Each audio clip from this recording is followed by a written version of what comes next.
So, I mean, if somebody wants to have a conversation as to whether or not we should give reparations, I just don't care at this point, right? We've already just, excuse my language, we've pissed through like $5 or $6 trillion in the last like 2 years with stimulus spending and all that kind of stuff. So at this point, what the heck? Why not? Let's just stroke out a check. All black folks, you get this check. My only thing is, if you're gonna give me this check, can you please like not raise my taxes, right? Can I? You know what I would prefer for my wife and I prefer like a tax holiday. Can you give a brother a tax holiday for like 2 to 5 years? Just no tax, no state, no local, no federal. I would prefer you give us a tax holiday rather than writing a check. That would be more beneficial to more black folks long term than simply writing checks. Right. That's really good. And which brings me to my overall arching point that started my video yesterday and made me want to even talk to you, is the elephant in the room. Because right now, like you said, this is a very grown folks conversation, and the level at which you're communicating, it has everything to do again with mindset and understanding of economics, an understanding of tax policy, an understanding of how it is actually the difference between Marxism and capitalism, and if you don't mind, I'm just going to read really quickly what you wrote back to me. Okay. You said there were 10 million blacks in America in 1910, and we collectively own 20 million acres of land. Today, there are approximately 45 million blacks. And then you corrected, you basically said we own about 5 million acres of land. Is that correct? Among 45 million. Okay. Then you said there is currently at least 4 million acres of land available for sale today in the USA. All right. At a price of about 16.1 billion for those 4 million acres that are available right now today. You said the black buying power in America is collectively at least $1 trillion. Okay. So we could collectively invest about 1/100th of our buying power to create wealth with land ownership, but African Americans have been indoctrinated to think in a Marxist way and not a capitalist way. And that is what I'm hearing on Clubhouse. I'm hearing the indoctrination that has taken place from pre-K all the way up through to graduate school. Yes. And so again, what you're speaking about is what the African immigrant understands. And when they come over here, this is why they kill it. And this is the elephant in the room for me in these discussions that I'm listening to on Clubhouse. When I hear African Americans, I don't use the term African Americans. I'm only using it in this sense. For argument's sake, For argument's sakes, right? Because I just find it very ironic in terms of how the phrase even came about, that we are at this sort of odds with African immigrants. Yeah. But African immigrants understand everything that you were just saying. And the elephant in the room for me as to why there's the real venom and adversarial energy towards African immigrants is because their very presence in America debunks the America's a racist narrative. You see, it doesn't fly because they come over here and they kill it. They come over here and they implement what you're saying, but mostly they're focused on education. They educate themselves to the highest income levels. And then from there, they move into, businesses, ownerships or whatever, or just become very high level professionals. Let me throw something out to you, Trish, if you don't mind. I love the numbers. Numbers paint pictures for me, and numbers tell some truths that people don't like to hear, right? So let me talk to my fellow ADOS, right? Foundational Black America, to the African American brothers and sisters out there, my brother, right? I mean, I'm just gonna tell it real. If racism is the issue, I'm not denying that racism is an issue, right? But there's a difference between telling a story and telling the story. There's a difference between something being an issue versus something being the issue. If racism was the issue, right? Follow me with this logical train of thought. If racism was the issue, then that would mean that the proverbial evil white man, right, doing the air quotes, the proverbial evil white man would not want anyone non-white to get ahead. They would do everything possible to prevent any non-white people from getting ahead, right? And a lot of Black folks want to believe this because they believe that there's some collectivism. Once again, that cultural Marxism has led a lot of Black folks to believe that there's collective thought among white people. And I, as somebody who spent most of my life being around white folks, I'm just gonna let you know it ain't the least bit true. White folks don't care about white folks. There is no collectivism within white folks. White folks, they connect with people that they connect with or with their immediate family, but there's no white kinship out there. And that, so you're beginning with a faulty premise if you believe that's true, right? But let's just go with this whole idea. If the evil white man, whether he's sitting in a country club or some private boardroom in Manhattan, or he's the redneck down in the Appalachian Mountains, whatever like that, don't you think that he would stop all people of color from getting ahead? Well, let's look at the numbers, shall we? Right? The median household income for America, all people, races, ethnicities, so on, whatever like that, is roughly $66,000. Once again, I'm going these numbers off the top of my head, so don't quote me on the exact numbers, right? But it's roughly $66,000. The median household income for whites is roughly $64,000. So white households, half of white households make about $63,000 and or below, and half make $63,000 or above, right? That's the whole median thing, right? For Blacks, African Americans, whatever you want to call, well, actually more specifically ADOS, African Americans, the median household income is roughly, oh my goodness, I'm drawing a blank. It's roughly something like $35,000. Forgive me for drawing a blank on the numbers, but it's somewhere in like the $35,000 to $40,000 range, right? It is the median household income for Blacks in America. Now, the median household income for people of Jamaican descent is over $50,000. The median household income for Africans, like Nigerians, is over $50,000, close to $60,000. All these other Black folks have a higher median household income than we FBAs, right? But check this out. Remember, the evil white man just wants to stop everybody who's not white from getting ahead.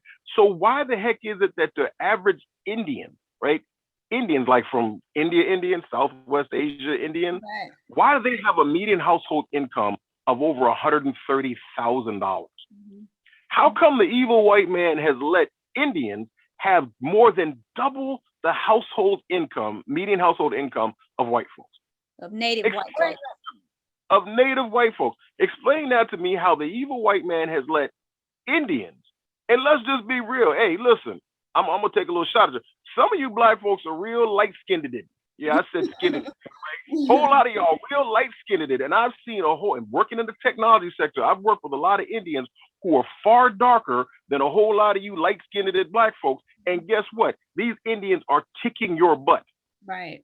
And not only are they dark-skinned, they also are basically fresh off the boat and have their thick Indian accent. And you know what's up when you call customer service and you hear somebody and they got that thick Indian accent and you get annoyed because you can barely understand them. But do you really think that they care when they're making a lot more money? First of all, about 70% of H-1B visas go to Indians.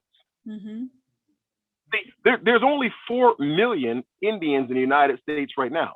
So they're 10% of what we are. Only 4 million Indians in the country right now. Remember, a whole lot of them real dark skinned, but we have 7 Black folks in this country who are billionaires. Well, guess what? There's 7 Indians who are billionaires in the United States. And don't sit there and try to tell me, well, yeah, but the only ones who come over here are the best of the best. Okay, fine. We'll control for that. Let's take the best of the best Indians who come here and compare to the best of the best educated, so on and so forth, Black folks who come here. And guess what? We're still losing. Their incomes are still greater than ours. Here's part of the reason why. 80% of Indian households are married couple households. Can we say that? Can we even say that among college educated Black folks that 80% of college educated Black people are married couple households? Can we say that? No, we can't. You know, how do they get to $120,000, $130,000? Well, if you're on an H-1B visa, the federal government requires that a company pays approximately $62,000, I believe is $62,500 is approximately the amount that the federal government requires a corporation to pay, minimum, requires that a corporation pays someone to warrant, justify bringing them over to the United States on an H-1B visa? Well, you do the math. If you have one person making 62,000 and another person making 62,000, and they get married, that's $124,000 right there. Mm-hmm. And guess what most Indians do? Now ask yourself this. I don't know where you live, but if you live anywhere like in the Metro DC area that has a large percentage of Indians, ask yourself this. When is the last time you met an Indian who was anything other than one of these three things? Some sort of medical professional, like a doctor, mm-hmm. right? Doctor, nurse practitioner, something like that. Some sort of engineer, usually technical IT engineer, mm-hmm. or a business owner. Yeah. Like usually whether it's a convenience store or they own a, by the way, Indians own not just restaurants. By the way, people don't understand, Indians own, I think 60+%. Once again, I'm trying to remember off the top of my head, but I know it's in excess of 60% of motels in the United States are owned by Indians. And somewhere in the neighborhood of like 1/3 of all hotels are owned by Indians. So of the 44,000, there's 55,000 motels and hotels in the United States of America right now. And Indians own something like 22,000 of them off the top of my head. It's like 40%, I think, with the total numbers, excuse me. It's like 40% of all the hotels and motels in the United States are owned by Indians. You know how many motels and hotels in the United States are owned by Black folks? Nope. About 600. So you got people, and by the way, Black folks, see, you want to talk about people being oppressed? In the year 1900, there was less than 2,000 Indians in the United States. And then there were laws that were created to prevent them from coming to the United States. And then around 1910, many of them, they started allowing Indians to gain U.S. citizenship. And then within 3 or 4 years after they were allowed to gain U.S. citizenship and become naturalized, a law was passed that actually stripped them of their U.S. citizenship. So about half of the Indians who got U.S. citizenship in the year 1910, 13, something like that, were stripped of their U.S. citizenship. The laws were in place to prevent more of them from coming here. But guess what? Some of them still came here. They came here illegally. They were not allowed to own land. So what do? They went the education route. And long story short, it was as new laws were passed, immigration laws were passed, you started seeing a greater and greater influx of them coming here. But literally, there was less than 1 million Indians in the United States, I think, in 1990. Mm-hmm. So it's grown exponentially because I think they start allowing something like 90,000 Indians are allowed to immigrate here to the United States every year, something to that effect. There's actually a quota on allowing them to come here. And you know what they do when they come here? They get married, they get their education, they own businesses, they own property. They're following the same principles of success that Black folks used to follow before we embraced the wretched subculture of African Americanism, before we embraced cultural Marxism. We had intact families, we had wealth, and if there were going to be reparations that were paid to us back then, we would have had huge amounts of wealth because we would have known what to do. We would have already had the foundation, since we're foundational Black folks, we'd have had the foundation to build upon. There is no foundation for Black folks to build wealth today because you didn't marry your baby mama, right? Check it out. So what do you say? Because I'm a huge fan of that period of the Reconstruction period. That puts a battery in my back, and that's why I racism is never something that computes to me. It's not on my radar. You know what I'm saying? But here's the thing. What do we say when to the narrative that says, okay, and it's true that once we built up our infrastructure, your Rosewood, your Durham, North Carolina, Black Wall Street, your I love this one. All of those, and many other places that we don't even probably know about.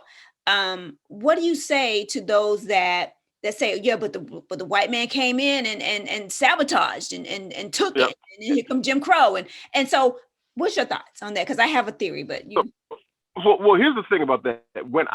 When this conversation comes up, it's like playing baseball, and it's like being a major league hitter who's hitting a softball, right?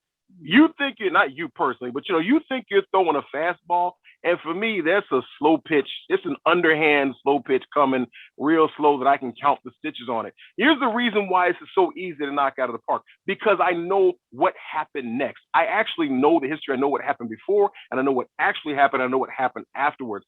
Here's what happened afterwards. Yes, the quote unquote evil white man burnt down the Greenfield, it's always get it, Greenwood district of Tulsa, Oklahoma, right? They burnt down Black Wall Street. Well, first of all, you do realize there were more than one Black Wall Street that were out there. But second of all, here's what people don't remember. Here's what people don't know, because it's never talked about, because it doesn't help the narrative. Black folks rebuilt Black Wall Street. How many people know that it was rebuilt? See, the narrative would lead you to believe that the white folks came in, they burnt it down, and then nothing was ever built, right? That's a lie from the pit of hell. Black Wall Street was rebuilt, and it continued to thrive for generations until the 1960s, when what happened? Once again, cultural Marxism came in like a wrecking ball, right? The Great Society and all those things, the integration happened and all that. And that's what led to the demise of Black Wall Street. So people who want to talk about Black Wall Street being burnt down, you're ignoring the fact that it was rebuilt. How did they rebuild? It's because they still had the foundation. Mm-hmm. You can't rebuild anything on shaky ground. From a biblical standpoint, we know you're supposed to build on solid ground. If you want to talk conspiracy theory stuff, let's talk about the proverbial evil white man. If he knew he was trying to destroy Black folks, and he said, okay, I already tried to burn them out, and all they did was rebuild, so how do we keep them from rebuilding? Amen. Well, we have to undermine the ground. We have to make sure they don't have solid ground to build upon. You know when you don't have solid ground to build upon? When there ain't no man in the house. That's right. When you're not married. When you're a baby mama, baby daddy, guess what? There ain't nothing to build on. Right.